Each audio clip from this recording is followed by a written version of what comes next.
துலாம் ராசிக்காரர்களே, இந்த நிமிஷம் நீங்கள் இந்த வீடியோவை பார்த்துட்ருக்கீங்கன்னா அது உங்கள் வாழ்க்கையோட ஒரு பெரிய திருப்பு முனை ஆரம்பமாக போகுதுன்னு அர்த்தம். சமீப காலமாக எல்லாமே கை கெட்டின தூரத்தில் வருது, ஆனால் கடைசி நிமிஷத்தில் நழுவி போகுதேன்னு ஒரு ஆதங்கம் உங்களுக்குள்ளே இருக்கும். நீங்கள் மற்றவங்களுக்கு வழிகாட்டுவீங்க, ஆனால் உங்களுக்கே ஒரு வழி தெரியாமல் தவிச்சிருப்பீங்க. இது ஏதோ தற்செயலாக நடக்கிற தடை இல்லைங்க, இது உங்களுக்கான ஒரு பரீட்சை காலம். ஆனால் பயப்படாதீங்க. துலாம் ராசிக்கு அந்த தடைகளை உடைக்கிற சாவியை இன்னைக்கு இந்த வீடியோ மூலமாக கடவுள் உங்ககிட்ட கொடுக்க போகிறார். அந்த சாவி வேற எதுவும் இல்லை, உங்கள் குலதெய்வம் தான். உங்கள் வாழ்க்கையில் இப்போ இருக்கிற அந்த ஒரு பெரிய கவலையை மனசில் நினச்சிக்கிட்டு குலதெய்வத்தோட பேரை கமெண்ட்டில் ஒரே ஒரு முறை எழுதுங்க. அந்த ஒரு வரி உங்கள் மன பாரத்தை பாதியாக குறைக்கும், இந்த பலன்களை பழிக்க வைக்கும். அது மட்டும் இல்லாமல் நீங்கள் இன்னும் நம்ம குடும்பத்தில் இணையலைன்னா சப்ஸ்கிரைப் பண்ணி இப்போவே சேர்ந்துக்கோங்க. ஏன்னா உங்கள் முன்னேற்றத்திற்கான அந்த முக்கியமான ரகசியம் இங்கே தான் இருக்குது. வாழ்க்கையை மாற்ற போகிற இன்றைய துலாம் ராசி பலனுக்குள்ளே போகலாமா? அன்பான துலாம் ராசி நேயர்களே, இனி வரக்கூடிய நாட்களில் உங்கள் வாழ்க்கையில் நீங்கள் நினச்ச காரியங்கள் எல்லாமே நல்லபடியாக நடக்கிறதுக்கும், தடைகள் விலகுவதற்கும், குடும்ப உறவுகளில் ஒற்றுமையும் நிம்மதியும் பெறுவதற்கும், பண வரவு அதிகரிக்கிறதுக்கும், எதிரிகளின் சூழ்ச்சிகளை எல்லாம் முறியடித்து ஜெயிப்பதற்கான வழிமுறையையும், உங்கள் மனசில் நீண்ட நாளாக இருக்கக்கூடிய எல்லா சந்தேகத்திற்கும் தெளிவான பதில்களை தெரிஞ்சுக்க இந்த வீடியோவை முழுசாக பாருங்கள். உங்களுக்கான தீர்வு நிச்சயமாக கிடைக்கும். உங்களை பொறுத்த வரைக்கும் சுக்கிரனை ராசி அதிபதியாக கொண்டவங்க, நீதிக்கும் நேர்மைக்கும் கட்டுப்பட்டு நடக்கிறவங்க, தன்னுடைய வாழ்க்கையில் எவ்வளவு கஷ்டங்கள் வந்தாலும் துன்பங்கள் வந்தாலும் எந்த ஒரு தவறான காரியங்களுக்கும் துணை போக மாட்டீங்க. உங்கள் மேலே அதிகமான விமர்சனங்கள் வந்தாலும் நீங்கள் எடுக்கக்கூடிய முடிவுகள் தீர்க்கமானதாக இருக்கும். காதலை பொறுத்த வரைக்கும் அதிகமான ஆர்வம் கொண்டவங்களாக இருப்பீங்க. உண்மையாக நேசிப்பீங்க. ஆடம்பரம் மற்றும் அழகு சார்ந்த விஷயங்களில் ஆர்வம் கொண்டவங்களாக இருப்பீங்க. இப்படி சிறப்பான குணங்கள் இருக்கக்கூடிய துலாம் ராசி சித்திரை நட்சத்திரம் 3ஆம் பாதம் 4ஆம் பாதம், சுவாதி நட்சத்திரம், விசாக நட்சத்திரம் 1ஆம் பாதம் 2ஆம் பாதம் 3ஆம் பாதம்ல இருக்கவங்களுக்கு கிரக நிலைகள் எப்படி இருக்குது அப்படின்னு பார்த்தீங்கன்னா, புத்திரஸ்தானத்தில் ராகுவும், சத்ருஸ்தானத்தில் சனியும் செவ்வாயும், களத்திரஸ்தானத்தில் சூரியனும் புதனும், அஷ்டமஸ்தானத்தில் சுக்கிரனும், பாக்கியஸ்தானத்தில் குருவும், லாபஸ்தானத்தில் கேதுவும் இருக்காங்க. இதன் காரணமாக உங்களுடைய புதிய சிந்தனைகள் மூலமாக மனதில் இருக்கக்கூடிய குழப்பங்கள் எல்லாமே தீரப்போகுது. ஆன்மீக பயணங்கள் அதிகமான ஆர்வம் உண்டாகும். வெளியூர் வர்த்தகம் தொடர்பான ஆலோசனைகள் உங்களுக்கு கிடைக்கும். உயர் அதிகாரிகளுடைய சூழ்நிலை அறிஞ்சு கருத்துக்களை பகிர்ந்து கொண்டீங்க அப்படின்னா உங்களுக்கு பதவி உயர்வு எல்லாமே கிடைக்க போகுது. குடும்பத்தை பொறுத்த வரைக்கும் தம்பதிகளுக்குள்ள நல்ல நெருக்கம் இருக்கும். மனதில் சேமிப்பு தொடர்பான சிந்தனைகள் அதிகமாக இருக்கும். அரசு சார்ந்த பணிகளில் அலைச்சல்கள் உண்டாகும். எதிர்பார்த்த லாபம் தாமதமாக கிடைக்கக்கூடிய வாய்ப்புகள் இருக்கு. எத்தனையோ கனவுகளோடவும் எதிர்பார்ப்புகளோடவும் தான் இந்த 2026ஆம் ஆண்டை நீங்கள் தொடங்குனீங்க. ஆனாலும் இந்த இவ்வளவு நாட்கள் உங்களுக்கு பெருசாக எந்த ஒரு விஷயங்களும் நடக்கலை. இது நாள் வரைக்கும் உங்கள் வாழ்க்கையில் நடந்த சில சம்பவங்கள், ஏமாற்றங்கள், துரோகங்கள் எல்லாமே ஒரு பெரிய பிடிப்பனையை கொடுத்திருந்தாலும் சில விஷயங்கள் எல்லாம் இன்ன வரைக்கும் உங்களால் ஜீர்ணிக்கவே முடியல. அதனாலேயே நிறைய நேரங்களில் மனசு வெறுத்து போய் இந்த வாழ்க்கையில் இதுக்கு மேலே நான் அனுபவிக்கிறதுக்கு என்ன இருக்குது அப்படின்னு எதிர்மறையான எண்ணங்கள் உங்களுக்கு அதிகமாக வரும். மற்றவங்களுக்காக நான் அனுபவித்ததெல்லாம் போதும், இதுக்கப்புறமாவது எனக்கு பிடிச்ச மாதிரி வாழ்க்கை அமையுமா அப்படிங்கிற ஒரு கேள்விக்குறியோடு தான் நீங்கள் நின்றுட்டுருக்கீங்க. நான் எவ்வளவு முயற்சி பண்ணாலும் எனக்கு எதுவும் கிடைக்க மாட்டேங்குது, நான் எவ்வளவு கஷ்டப்பட்டதுக்கப்புறம் ஒரு லட்சியத்தோடு நீங்கள் செய்யக்கூடிய ஒவ்வொரு விஷயத்தையும் கெடுக்கிறதுக்கும், உங்களுடைய முன்னேற்றத்தை தடுக்கிறதுக்கும், உங்களை அவமானப்படுத்துறதுக்கும் இங்கே நிறைய பேர் கூடவே இருந்துட்டு முயற்சி பண்ணிகிட்ருக்காங்க. ஆனாலும் அவங்களுடைய சதிகளையும் சூழ்ச்சிகளையெல்லாம் தாண்டி இப்போ வரைக்கும் ஓரளவுக்கு நீங்கள் நல்லா இருக்கீங்க அப்படின்னா உங்ககிட்ட இருக்கக்கூடிய நல்ல எண்ணங்களும் கடவுள் பக்தியும் இதுவரைக்கும் நீங்கள் செஞ்ச தர்ம காரியங்களும் தான் உங்களை காப்பாற்றிக்கிட்டு இருக்கு. இதுக்கு முன்னாடி நல்ல நண்பர்களாக இருந்திருப்பாங்க, நல்ல உறவுகளாக இருந்திருப்பாங்க.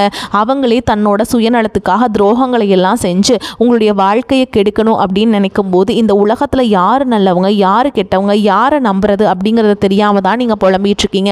ஒரு வகையில் இந்த மாதிரி விஷயங்கள் உங்களுக்கு கஷ்டத்தை கொடுத்தாலும் இப்போவாவது இவங்க நம்ம மேலே எவ்வளவு பொறாமையோடவும் வன்மத்தோடவும் இருக்காங்க அப்படிங்கிறத ஓரளவுக்கு நீங்கள் புரிஞ்சிருப்பீங்க. இது எல்லாமே தெரிஞ்சுமே கூட நீங்கள் என்னமோ பண்ணுங்க, எத்தனையோ நல்லது செஞ்சு எனக்கு மனசாட்சிக்கு விரோதமாக தப்பு செய்கிறீங்க அப்படின்னா அந்த கடவுள் உங்களுக்கு நிச்சயமாக மிகப்பெரிய தண்டனையை கொடுப்பார் அப்படின்னு தான் கடவுள்கிட்ட உங்களுடைய வேண்டுதலை எல்லாம் வச்சுட்டு கடந்து போயிட்டுருக்கீங்க. இப்போ இருக்கக்கூடிய சூழலில் தான் உண்டு தான் வேலை உண்டு அப்படின்னு தான் இருக்கீங்க. இருந்தாலும் உங்களுடைய கஷ்டத்தையும் கண்ணீரையும் மற்றவங்களுக்கு தெரியாத மாதிரி தான் பார்த்துட்ருக்கீங்க. உங்களுடைய வாழ்க்கை உங்களை எப்படி புரட்டி போட்டாலும் முடக்கி வச்சாலும் நீங்கள் எப்பவும் போல் சாதாரணமாக இருக்கிறதுனால உங்களை சுற்றி இருக்கவங்க எல்லாருமே இவங்களுக்கு என்னப்பா ஜாலியான வாழ்க்கை வாழ்கிறாங்க, இவங்கக்கிட்ட என்ன குறை அப்படின்னு தான் சொல்கிறாங்க. ஆனால் மனசில் நிம்மதி இல்லாமல் சரியாக சாப்பிட முடியாமல் அவ்வளவு ஏங்க நிம்மதியாக தூங்க முடியாமல் கூட நீங்கள் எவ்வளவு கஷ்டப்படுறீங்க அப்படிங்கிறது உங்களுக்கும் அந்த கடவுளுக்கு மட்டும்தாங்க தெரியும். இந்த மாதிரி உங்கள் வாழ்க்கையில் திடீர்னு ஒரு பிரச்சனை, உடம்பு சரியில்லை, ஹாஸ்பிட்டலில் பெருசாக செலவு வந்துடுச்சு, குடும்பத்தில் அவசர தேவைக்கு பணம் பத்தலை, பிஸ்னஸில் லாஸ் ஆகிடுச்சு அப்படின்னு உங்கள் வாழ்க்கை முடங்கிடுச்சுனா கூட நின்று உங்களுக்கு உதவி செய்கிறதுக்கோ ஆறுதலாக 4 வார்த்தை பேசுகிறதுக்கோ அவ்வளவு ஏங்க திருப்பி பார்க்க கூட உண்மையான ஆள் கிடையாதுங்க. ஆனால் நீங்களாவே ஏதோ தட்டு தடுமாறி எந்திரிச்சு நிற்கிறப்போ உங்களை சொல்கிறதுக்குனே நிறைய பேர் தேடி வருவாங்க. உங்கள் சொந்தக்காரங்க தெரிஞ்சவங்க அப்படின்னு எல்லாரும் தேவைக்கு மட்டும்தான் உங்களை பயன்படுத்திக்கிறாங்க. ஏன் எல்லாம் தெரிஞ்சதுக்கப்புறமும் மறுபடியும் அவங்களுக்கு எல்லாம் உதவி செஞ்சு ஏமாறக்கூடியவங்களாக தான் நீங்கள் இருக்கீங்க. இந்த வாழ்க்கையில் எப்படியாவது முன்னேறணும் அப்படிங்கிறதுக்காக தினம் கஷ்டப்பட்டு உழைக்கிறீங்க. இது நாள் வரைக்கும் என்னுடைய மனசாட்சிக்கு தெரிஞ்சு நான் யாருக்கும் எந்த கெடுதலையோ கஷ்டத்தையோ துன்பத்தையோ கொடுத்ததில்லை, எனக்கு மட்டும் ஏன் இந்த வாழ்க்கையில் இப்படி நடக்குது அப்படின்னு ஆதங்கப்படுறது உண்மைதாங்க. என்ன இருந்தாலும் உங்களுக்கு இவ்வளவு கஷ்டங்கள் ஆகாது. இந்த மாதிரி பிரச்சனைகள் உங்கள் வாழ்க்கையில் வரும், கொஞ்ச நாளுக்கு அப்புறம் அது போயிடும். நிறைய நேரங்களில் பார்த்தீங்கன்னா உங்களால் எந்த பிரச்சனைகளும் வராது. ஆனால் உங்களை சுற்றி இருக்கவங்க மூலமாக தான் உங்களுக்கு நிறைய பிரச்சனைகள் வருது அப்படிங்கிறத இப்போவாது கொஞ்சம் புரிஞ்சிருப்பீங்க. இவ்வளவு நடந்ததுக்கப்புறம் இனி என் வாழ்க்கை மாறுமா அப்படின்னு நீங்கள் கேட்குற கேள்விகளுக்கெல்லாம் பதிலாக தாங்க இனி வரக்கூடிய கிரக நிலைகள் மற்றும் அதன் இயக்கத்தின் காரணமாக உங்களுக்கு நல்ல பலன்கள் எல்லாமே கிடைக்க போகுதுங்க. இது நாள் வரைக்கும் நடந்த கெட்ட விஷயத்தை எல்லாமே விட்டுருங்க. இனி வரக்கூடிய நாட்களில் உங்களுக்கு எந்த மாதிரி நன்மைகள் கிடைக்க போகுது அப்படிங்கிறத பற்றி தான் இந்த வீடியோ பதிவில் பார்க்க போகிறோம். முதலாவதாக பார்த்தீங்கன்னா, சனி பகவான் உங்களுக்கு ஆரம்பத்தில் சில தடைகளை கொடுத்திருந்தாலும் இந்த வருடத்தின் இறுதிக்குள்ளே உங்களுக்கு நல்ல பலன்களை எல்லாம் கொடுக்க போகிறார். தடைகளை எல்லாம் விளக்க போகிறார். இதன் மூலமாக பொருளாதார ரீதியாக உங்களுக்கு நல்ல முன்னேற்றம் அப்படிங்கிறது விரைவிலேயே ஏற்பட போகுது. அடுத்ததான் பார்த்தீங்கன்னா சுக்கிர பயிற்சி. மேஷ ராசியில் இருக்கக்கூடிய சுக்கிரன் ஆரம்பத்தில் சூரியனோடு சேர்ந்து சுக்கிர ஆதித்ய யோகத்தையும் கொடுக்க போகிறாருங்க. இதன் மூலமாக உங்களுக்கு நல்ல வேலை வாய்ப்பு, அதில் பதவி உயர்வு மற்றும் அதிகாரம் செலுத்தக்கூடியவருடைய நட்பு உங்களுக்கு கிடைக்கும். நீங்கள் செல்வத்தை சேர்க்கணும் அப்படிங்கிறதுக்காகவே நகைகளுடைய விலை குறையும். புதிதாக வீடு வாகனங்கள் எல்லாமே வாங்குவீங்க. ஆரம்பத்தில் பொருளாதாரத்தில் ஏற்ற இறக்கங்கள் இருந்தாலும் இந்த காலகட்டம் முடியும் பொழுது குறிப்பிட்ட அளவுக்கு நீங்கள் சொத்து சேர்த்து வச்சிருப்பீங்க. குரு பகவான் மிதுன ராசியிலிருந்து தன்னுடைய உச்ச ராசியான கடக ராசிக்கு போகும் பொழுது அங்கு கஜகேசரி யோகமும் உண்டாக போகுது. இந்த நேரத்தில் உங்கள் நிதி நிலைமை ரொம்பவே முன்னேற்றமாக இருக்கும். குழந்தை பாக்கியம் இல்லை அப்படின்னு கவலைப்பட்டுட்டு இருந்தவங்களுக்கு நிச்சயமாக குழந்தை பாக்கியம் உருவாகும். அவங்களுடைய உடல் நலனில் எவ்வளவு பிரச்சனைகள் இருந்தாலும் அதையெல்லாம் சரி செஞ்சு இந்த பாக்கியத்தை அடைய போகிறீங்க. அவங்க குடும்பத்திலையும் மனதிலையும் மிகப்பெரிய மகிழ்ச்சி நிரந்தரமாக இருக்க போகுது. படிக்கக்கூடிய மாணவர்களுக்கு கல்வி ரொம்பவே சிறப்பாக இருக்க போகுதுங்க. அடுத்ததான் பார்த்தீங்கன்னா, நவம்பர் மாதத்தில் ஏற்படக்கூடிய ராகுகேது பயிற்சியில் குடும்பம் மற்றும் தொழிலில் திடீர் மாற்றங்களும் திருப்பங்களும் ஏற்பட போகுது. நீண்ட நாளாக நிறைய பேர் உடல்நலம் சார்ந்த பிரச்சனைகளை முடங்கி கிடந்திருப்பாங்க. நடக்கிறதுக்கே ரொம்ப சிரமப்பட்டு இருந்திருப்பாங்க. அந்த பிரச்சனைகள் எல்லாமே முழுவதுமாக நிவர்த்தியாக போகுது. கடந்த காலகட்டங்கள் உங்களுக்கு நல்லதொரு வேலை கிடைச்சிருக்காது. குடும்ப கஷ்டத்திற்காக குறைவான சம்பளத்தில் பிடிக்காத வேலையை செஞ்சுட்டு இருந்திருப்பாங்க. உங்களை பொறுத்த வரைக்கும் பிஇ படிச்சிருப்பீங்க, டிகிரி முடிச்சிருப்பீங்க. சில பேர் தன்னுடைய கல்வி தகுதிக்கு சரியான வேலை கிடைக்கல அப்படின்னு ரொம்பவே ஆதங்கப்பட்டு இருந்திருப்பீங்க. வரக்கூடிய நாட்களில் நீங்கள் சரியான முயற்சிகளை எடுத்தீங்க அப்படின்னா அரசாங்க வேலைக்கு நீங்கள் முயற்சி பண்ணாலும் உங்களுக்கு அரசாங்க வேலை கிடைக்கும். பேங்க் வேலையோ ஐடி கம்பெனியோ அல்லது தனியார் நிறுவனங்களோ உங்களுக்கு மனசுக்கு பிடிச்ச மாதிரி நல்ல வருமானத்தோடு வேலைக்கு கிடைக்கக்கூடிய சூழலும் இருக்குங்க. மேலும் கணவன் மனைவிக்குள்ளே பார்த்தீங்கன்னா நல்ல அந்யோன்யம் இருக்க போகுது. இதுவரைக்கும் இருந்த மன கஷ்டங்கள் எல்லாமே நீங்கி ஒற்றுமையோடு இருக்க போகிறீங்க. சொத்து மற்றும் பல பிரச்சனைகள் காரணமாக நீதிமன்றத்தில் ஏதாவது வழக்குகள் இருக்குது அப்படின்னா கூட அதுவெல்லாம் உங்களுக்கு சாதகமாக மாறும். அதிலும் சொத்து விஷயத்தில் சனி பகவானுடைய பார்வை உங்களுக்கு நேரடியாக இருக்கிறதுனால சில தடைகளை கடந்து வரும்பொழுது உங்களுக்கு அந்த சொத்தானது நிச்சயமாக கிடைக்கும். அரசியல்வாதிகளை பொறுத்த வரைக்கும் புதிய பதவிகள் எல்லாமே தானாக கிடைக்கும். தேர்தலில் போட்டியிட்டு ஜெயிக்கக்கூடிய வாய்ப்புகளும் இருக்குது. இது வரைக்கும் நீங்கள் வேலை செஞ்சுட்டு இருக்கக்கூடிய இடத்துல சரியான ஒத்துழைப்பு இருந்திருக்காது. முழு ஈடுபாட்டோட வேலை செய்ய முடியாத அளவுக்கு சில பிரச்சனைகள் எல்லாமே இருந்திருக்கும். இனி வரக்கூடிய காலங்களில் உடன் வேலை செய்கிறவங்க மூலமாக உங்களுக்கு நல்ல ஆதரவு கிடைக்குங்க. சந்தோஷம், அந்த வேலை உங்களுக்கு ரொம்ப சந்தோஷத்தை கொடுக்குங்க. அதே மாதிரி வேலையில் உங்களுக்கு பண பலன்கள் ஏதாவது வராமல் இருந்துச்சுன்னா அந்த பண பலன்கள் எல்லாமே உங்களுக்கு வெகு சீக்கிரத்தில் கிடைக்கும். அரசு வேலை இருக்கக்கூடியவங்க சட்டத்திற்கு புறம்பாக எந்த ஒரு காரியத்திலையுமே ஈடுபடாமல் நேர்மையாக நடந்து கொள்வது நல்லது. பொது வாழ்க்கையில் இருக்கவங்களுக்கு நீங்கள் எதிர்பார்த்ததை விட மிகப்பெரிய நிலையை அடைய போகிறீங்க. தொழிலில் இருந்த தடைகள் ஏதாவது இருந்துச்சுன்னா அந்த தடைகள் எல்லாமே விலகிறது மட்டும் இல்லாமல் புதிய கிளைகளையும் தொடங்குவீங்க. உங்களுடைய உற்பத்தி அதிகரிக்கும், தொழிலை விரிவு செய்வீங்க. வரக்கூடிய நாட்களில் உங்களுக்கு விற்பனையும் அதிகமாகும். ஏற்றுமதி இறக்குமதி தொழிலெல்லாம் உங்களுக்கு நல்ல லாபம் கிடைக்கும். நீங்கள் செய்யக்கூடியது சின்ன தொழிலோ பெரிய தொழிலோ அதுவெல்லாம் உங்களுக்கு நல்ல வளர்ச்சியை கொடுக்கும். அப்படிங்கிறத நீங்கள் ஞாபகம் வச்சுக்கோங்க. இனி வரக்கூடிய காலங்களில் எல்லாமே உங்களுடைய கனவுகளை நிஜமாக்கக்கூடிய நாட்களாக இருக்க போகுது. குடும்பத்தில் முன்னேற்றமும் பொருளாதாரமும் கிடைக்கும் பொழுது உங்களுக்கு சுய ஒழுக்கத்தில் நீங்கள் ரொம்பவே கவனமாக இருக்கணும். பேசக்கூடிய வார்த்தைகள், பழகக்கூடிய நபர்கள் எல்லார்கிட்டையுமே எந்த ஒரு இடத்துலையுமே தான் அப்படிங்கிற கர்வத்தை மட்டும் நீங்கள் வச்சிடக்கூடாது. மற்றவர்களை குறையாக பேசுகிறதோ, மட்டம் தட்டி பேசுகிறதோ, அதை காயப்படுத்துகிற மாதிரி பேசுகிறதோ அதெல்லாம் இருக்கக்கூடாதுங்க. நீங்களும் சரி, உங்களை சுற்றி இருக்கவங்களும் சரி, எப்போவுமே பாசிட்டிவான எண்ணங்களில் இருக்கணும். அப்படின்னா எதிர்காலத்திற்கான நல்ல திட்டமிடுதல் எப்போவுமே அவசியம். அதனால் நீங்கள் எந்த ஒரு விஷயத்தை செய்யும் போதும் எதிர்காலத்தில் இது எனக்கு எந்த மாதிரியான பலன்களை கொடுக்கும் அப்படிங்கிறத மனசில் வச்சுக்கிறதும் அவசியம். இதை நீங்கள் சரியாக செஞ்சுட்டு வந்தீங்கன்னா பெரியவங்களுடைய உதவி கிடைக்கும். உறவுகள் இருந்த சண்டை சச்சரவுகள் முழுவதுமாகவே விலகும். புதிய நண்பர்களும் உங்களுக்கு உதவி செய்வாங்க. தொழிலில் ஏற்பட்ட நெருக்கடிகள் விலகும். பொருளாதார ரீதியாக நலிவடைந்த நிறுவனங்கள் மீண்டும் முன்னேற போகுதுங்க.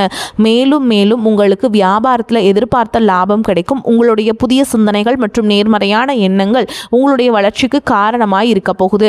கடந்த காலகட்டங்களில் திருமணம் பார்த்தீங்க அப்படின்னா நிறைய பிரச்சனைகளும் சிக்கலுமாய் இருந்திருக்கும். அதிலும் ஜாதகம் சரியில்லை, சொந்த வீடு இல்லை, வசதி இல்லை, பெற்றோர்கள் சரியில்லை, அரசு வேலையாக இருக்கணும், இந்த மாதிரி எத்தனையோ காரணங்கள் எல்லாம் சொல்லி உங்களுக்கான திருமண தடைகள் ஏற்பட்டு இருந்திருக்கும். இன்னும் சிலருக்கு பார்த்தீங்கன்னா தெரிஞ்சவங்களாலையும் நண்பர்களாலையுமே திருமணங்கள் எல்லாமே நின்று போயிருந்திருக்கும். இந்த மாதிரி இடத்துல உங்களால் எந்த விஷயத்தெல்லாம் சரி செய்ய முடியுமோ அதையெல்லாம் சரி செஞ்சுட்டு குரு பயிற்சிக்கு பிறகு நீங்கள் திருமண முயற்சிகளில் ஈடுபட்டீங்க அப்படின்னா உங்களுடைய மனதுக்கு பிடித்த மாதிரியான நல்ல வரன் அமையும். குடும்ப வாழ்க்கை சிறப்பாக இருக்கும். உங்களுடைய வாழ்க்கை துணை அழகாக இருப்பாங்க. கை நிறைய சம்பாதிக்கக்கூடியவங்களாகவும் இருப்பாங்க. அதே நேரத்தில் வாழ்க்கை துணையை இழந்துட்டு இரண்டாவது திருமணத்தை பற்றி யோசிக்கக்கூடிய ஆண்கள் மற்றும் பெண்களுக்கு தன்னுடைய வாழ்க்கையில் வரக்கூடிய துணை அவங்களுடைய பழக்க வழக்கம் 2 பேருக்கும் கருத்தொற்றுமை இருக்கா, மனப்பொருத்தம் இருக்கா மற்றும் தேவைப்பட்ட உங்களுடைய ஜாதகத்தை கூட ஒரு முறை நீங்கள் சரி பார்த்துக்கிட்டு இரண்டாவது திருமணத்துக்கு முயற்சி செஞ்சீங்கன்னா நல்ல வாழ்க்கை அமையும். மற்றவங்க பொறாமைப்படக்கூடிய அளவுக்கு நல்லதொரு வாழ்க்கையை வாழ்ந்து காட்டுவீங்க. படிக்கக்கூடிய மாணவர்களுக்கு பரீட்சையில் நல்ல மார்க் வருமா, பாஸ் ஆவோமா அப்படிங்கிற மாதிரி குழப்பங்கள் இருக்கும். வரக்கூடிய தேர்வு முடிவுகளானது நல்ல தேர்ச்சியை கொடுக்கும். ஓரளவுக்கு நல்ல மதிப்பெண்கள் வாங்கி பாஸ் ஆகிறது மட்டும் இல்லாமல் அடுத்தடுத்த மேற்படிப்புகளும் படிப்பீங்க. காதலிக்கக்கூடியவர்களுக்கு சரியான புரிதல் இல்லாமல் போகிறது மற்றும் கருத்து வேறுபாடுகள் காரணமாக பிரிஞ்சிருப்பீங்க. இன்னும் சிலருக்கு பெற்றோர்களே காதலுக்கு தடையாக இருந்திருப்பாங்க. வேற ஜாதியாக இருக்குது, நல்ல குடும்பமாக இல்லை, வசதி இல்லை அப்படின்னு ஏதாவது ஒரு காரணத்தை சொல்லி பிரிஞ்சிருப்பாங்க. ஆனால் இனி வரக்கூடிய காலங்களில் நீங்கள் உண்மையாக உங்கள் காதலை வெளிப்படுத்தும் போது அந்த காதல் கண்டிப்பாக உங்களுக்கு கை கொடுக்கும். வீட்டில் சொல்லும் பொழுது பெற்றோர்களே உங்களுடைய காதலுக்கு முன்னாடி நின்று திருமணத்தை நடத்தி வைப்பதற்கான வாய்ப்புகள் இருக்குது. சிலருக்கு பார்த்திங்கன்னா சின்ன வயசில் தன்னுடைய வாழ்க்கை துணையை இழந்திருப்பாங்க. சிங்கிள் பேரண்ட்டாக தன்னுடைய குழந்தைகளை கவனிச்சுட்டு இந்த வாழ்க்கையை வாழ்கிற மாதிரி இருந்திருக்கும். ஆரம்பத்தில் உங்களுக்கு இது போராட்ட காலமாக இருந்தாலும் தன்னம்பிக்கையோடையும் சுயமரியாதையோடும் இந்த சமுதாயத்தில் வாழ்ந்து காட்டுவீங்க. சில போலியான நபர்கள் உதவி செய்கிறேன் அப்படின்னு உங்களை ஏமாற்றக்கூடிய சூழலும் இருக்குது. அப்படிப்பட்ட நபர்களை நீங்கள் சரியாக அடையாளம் கண்டுபிடிச்சு அந்த மாதிரி நபர்களை உங்களுடைய வாழ்க்கையிலிருந்து என்னைக்குமே அனுமதிக்கக்கூடாது. எந்த ஒரு எதிர்பார்ப்புகளும் இல்லாமல் எப்பவும் போல் உங்கள் கடமையை செஞ்சுட்டு உங்கள் வாழ்க்கையை நீங்கள் வாழ்ந்துட்டு வாங்க. உங்களோட குலதெய்வமும் கிரக நிலைகளும் உங்களுக்கு துணையாக இருக்குது. இப்போ நீங்கள் எடுத்து வைக்கக்கூடிய ஒவ்வொரு அடியும் எதிர்காலத்தில் உங்களை வாழ்க்கையின் உச்சத்தில் கொண்டு போய் வைக்கும். அப்படிங்கிறது மட்டும் நீங்கள் எப்போவுமே நினைவு வச்சுக்கணும். உங்களை சுற்றி நல்ல விஷயங்கள், கெட்ட விஷயங்கள் இந்த மாதிரி எல்லாமே சுற்றி நடந்து வந்தாலும் நல்ல விஷயங்களை மட்டும் எடுத்துக்கிட்டு நீங்கள் முன்னேற்ற பாதையில் போயிட்டே இருங்க. உங்களுடைய நல்ல எண்ணங்களுக்கும் உங்களுக்கு நல்லதே நடக்கும். அதே மாதிரி இந்த காலகட்டத்தில் நீங்கள் நல்லவங்க யார், கெட்டவங்க யார் அப்படின்னு நீங்கள் அடையாளம் கண்டு அவங்க வாழ்க்கையிலிருந்து நீங்கள் விலக்கி வைக்கிறது மட்டும்தான் உங்கள் வாழ்க்கைக்கு ரொம்பவே நல்லதுங்க. அதே மாதிரி உங்களை பொறுத்த வரைக்கும் பரிகாரம் அப்படின்னு பார்த்தோன்னா நீங்கள் சுக்கிர பகவானுக்கு வெள்ளிக்கிழமைகள் தோறும் நீங்கள் தீபம் ஏற்றி வழிபாடு செய்கிறது நல்லதுங்க. அதே மாதிரி துர்க்கை அம்மனுக்கு எலுமிச்சம்பழத்தில் நீங்கள் தீபம் போடுறது நல்லது. அதே மாதிரி சனிக்கிழமைகளை நீங்கள் என்ன பரிகாரம் பண்ணுறீங்கன்னா சனி பகவானுக்கு எல் தீபம் போட்டு வழிபாடு செய்கிறதும் உங்களுக்கு ஏற்றத்தை கொடுக்கும். அதே மாதிரி நீங்கள் உங்களால் முடிஞ்சுது அப்படின்னா உங்கள் குலதெய்வ கோயிலுக்கு போய் பொங்கல் வச்சு அதை சாமிக்கு படைச்சிட்டு வாங்க, நல்லபடியாக அமையும். உங்களை பொறுத்த வரைக்கும் அதிர்ஷ்டமான கிழமைகள்னு பார்த்தீங்கன்னா வியாழன், வெள்ளி. இந்த நாட்டில் நீங்கள் நல்ல காரியங்கள் செய்ய பயன்படுத்திக்கோங்க. உங்களுக்கு நன்மைகளை கொண்டு முடியும். உங்களை பொறுத்த வரைக்கும் அதிர்ஷ்டம் தரக்கூடிய எண்கள்னு பார்த்தீங்கன்னா 2, 6. இந்த எண்களை அதிகமாக பயன்படுத்துங்க. அதிர்ஷ்டத்தை அதிக அளவில் ஈர்த்து கொடுக்கும். அதே மாதிரி உங்களுக்கு அதிர்ஷ்டம் தரக்கூடிய நிறங்கள் அப்படின்னு பார்த்தீங்கன்னா மஞ்சள் நிறம் மற்றும் வெள்ளை நிறம். உங்களுக்கு ஏதாவது நல்ல காரியங்களுக்கு போகிறீங்க, நல்ல காரியம் நடக்கணும் அப்படின்னா அன்னைக்கு இந்த வெள்ளை கலரை நீங்கள் அணிஞ்சிட்டு போகலாம். கட்டாயமாக அது அதிர்ஷ்டத்தை ஈர்த்து கொடுக்கும். வரக்கூடிய வாய்ப்புகளை தவற விட்டுறாதீங்க, கெட்டியாக பிடிச்சிக்கோங்க. வாழ்த்துக்கள். வாழ்க வளமோடு நலமோடு. நன்றி, வணக்கம்.